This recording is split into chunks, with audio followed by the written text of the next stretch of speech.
First question I have, who was here 20 years ago? That's a pretty good representation. As we're all aware, on the longest day of the year, June 21st, 20 years ago, this fountain was dedicated. So we're here today to celebrate a 20-year milestone in the Children's Fountain.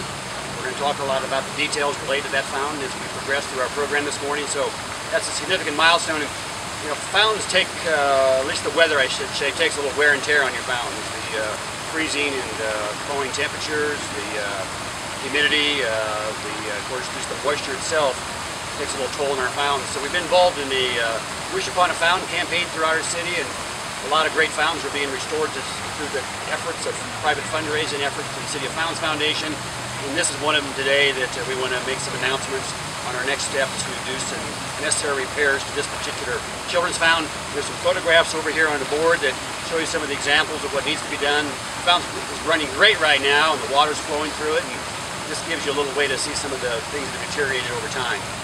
I think you all know that we have a great fountain, but you probably also know that we've got the best park director in the whole country.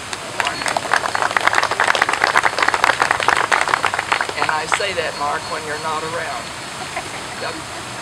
This fountain tells the world what the Northland is about. Because when we turned on the Northland fountain in 1983, people almost immediately said, we need a fountain with sculptures. And so the community said, well, what sort of sculptures should we have? And there was a poll taken, and it was overwhelmingly that it should be of children, because children are our greatest asset. I think that says a lot about the Northland.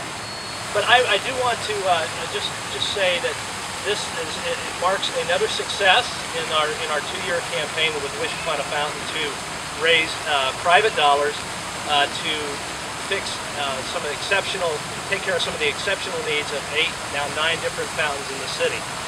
This particular fountain, of course, the Children's Fountain is one of the most iconic fountains in the city. People always have their picture taken here. You see it in brochures. You see it when national TV is in town for an athletic event or whatever.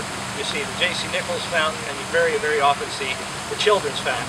And then we started the plans for this, and so eventually we came up with this oval fountain installation idea, and then also decided to use some of the children from the Northland as models for this. So anyway, the whole project probably took about 1.5 years, and the most satisfying thing about it is people still will pull me aside and say that this is their favorite fountain in Kansas City, that they bring their friends and family over here all the time, and so that is probably the most pleasurable part of the whole thing. So I feel honored to have been given this project 20 years ago, and it's great to be here again today. Thank you very much.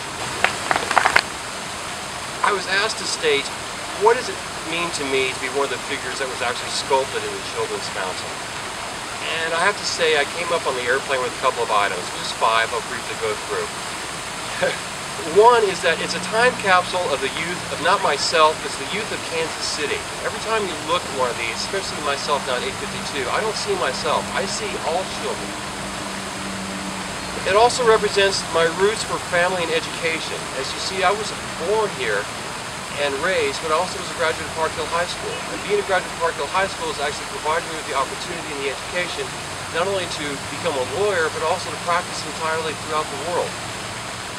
It represents my youth and also my peers who played soccer in the Northland soccer fields. It represents to me a reminder that from humble beginnings, one can actually achieve greatness.